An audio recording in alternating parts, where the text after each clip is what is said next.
राधे राधे दोस्तों, मित्रों मित्रों कई दफा लोग बोलते हैं ना कि भगवान है या नहीं है, भगवान को किसने देखा।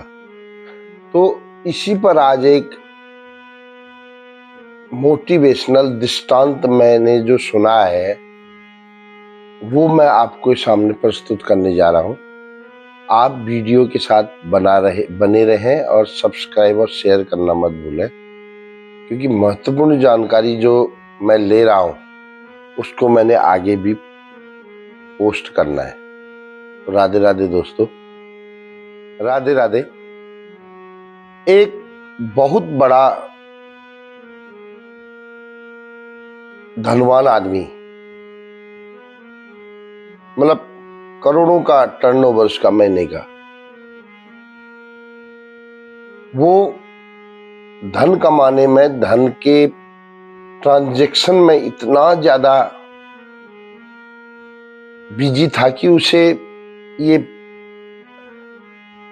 पूजा पाठ, धार्मिक कार्यों से बड़ा एलर्जी थी उसको। उसके घर में एक दिन घूमते घूमते एक बहुत बड़े संत, फकीर, जो भगवान का दर्शन कर चुके थे, ऐसे टाइप के फकीर गए और वहां बैठे बात की। तो उन्होंने उन लोगों से कहा, बेटा कभी कभी भजन भी कर लिया करो, उसका शुक्रिया भी अदा कर लिया करो जिसने आपको इतना वैभव सुख संपत्ति दी है। तो उसने बोला, बाबा भगवान को किसने देखा, कर्म करो, कर्म से हमने जो भी इकट्ठा कर रखा है अपने कर्म बल से, अपने सामर्थ्य से, अपनी बुद्धि से इकट्ठा कर रखा। कोई भगवान नहीं होता बाबा, इन चपड़ों में आप लोग पढ़ते हो, हम नहीं पढ़ते। तो उन्होंने बोला, बाबा से कुछ खा पी लो, आप कुछ चाहिए तो बताओ, हम आपको दे देते हैं।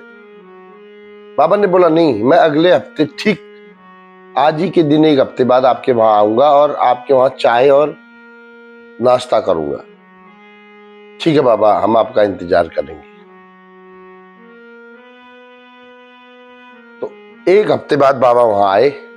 बहुत पहुंचे फकीर होते हैं ये दिखते बड़े शांत, बड़े ऐसे होते हैं, लेकिन इनकी सोच, इनकी सामर्थ्य बहुत बड़ी होती है। कभी इनको लाइटली मत लेना। वहां पहुंचे, उन्होंने बोला, देखो 2 रोटी और चाय लाना बस, और कुछ मत लाना। तो उस धनाढ्य, उस धन सेठ ने बोला, अपनी पत्नी को ही बोला, थोड़ा बाबा के लिए 2 रोटी और बढ़िया परोठे चाय ले आओ। वो थोड़ी देर में ले आई। बाबा ने क्या कहा कि बेटा मैं किसी के गिलास में नहीं पीता, मेरा एक सिद्धांत है, मैं अपने ही कमंडल में पीता हूं। और कमंडल को बाबा ने क्या किया, आगे कर दिया, कमंडल में डालो बोला। तो कमंडल में वो मिट्टी, कूड़ा करकट भर के लाए थे। उसकी पत्नी और वो पैसे वाला देखता रह गया। बोला, ये क्या कर रहे हो बाबा, क्या बात है, क्या मजाक करने आए हो हमारा? बोला, नहीं बेटा, बस हो गया मेरा नाश्ता, अब मैं चलता हूं। बाबा ने वो कमंडल पकड़ा और चल दिए, कोई नाश्ता चाय नहीं पी। अब वो सेठ का दिमाग घूम गया। वो कुछ दूर बाबा के जाने के बाद भाग के गया। बोला, बाबा ये क्या है, ये क्या किया आपने, मेरे को समझाओ। बोला, बाबा तेरी समझ में अभी नहीं आया, समझाऊंगा और आऊंगा। नहीं बाबा। वो रोने लग गया, परेशान हो गया। वो समझना चाहता था ये मिस्ट्री क्या है, ये रहस्य क्या है। बाबा ने बोला, पक्का, are you ready for listening? बोला, हाँ बाबा, बताओ मुझे ये क्या किया आपने, इसका मतलब मुझे समझाओ, मेरी बुद्धि चकरा रही है।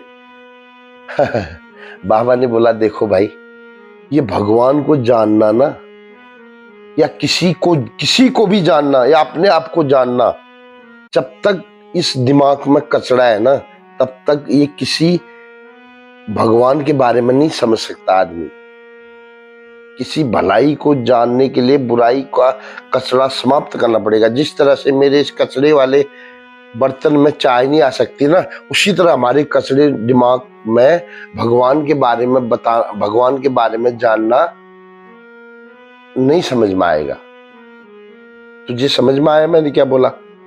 बाबा वो समझ गया, उसने बोला हाँ, उसने बोला धनवान तो बाबा आप हैं, जिसके जीवन में कोई तनाव नहीं, जिसको भोजन आया हुआ भी जिसने ठुकरा दिया हो, कितना मस्त। उस सेठ की समझ में आ गया धनवान तो ये बाबा है, मैं नहीं, और उस दिन से वो बाबा का भक्त बन गया। तो दोस्तों इसी तरह से आदमी समझता है, जब अपने दिमाग में कचरा, अपने आप को ठीक सुधारने में इतना समय लगा दो कि आपको दूसरे की बुराई दिखाई नहीं दे। और ये वीडियो अगर अच्छा लगा तो सब्सक्राइब करना और आगे भेजना, ताकि किसी को तो समझ में आ जाए। एक बार और बता देता हूं दोस्तों, यदि व्यक्ति महत्वपूर्ण है तो उसकी बातों का बुरा मत मानना। यदि व्यक्ति छोटा भी हो मेरी तरह, अगर उसकी कोई बात अच्छी लग जाए तो कमेंट जरूर करना, और राधे राधे बोलना तो बिल्कुल भी मत भूलना।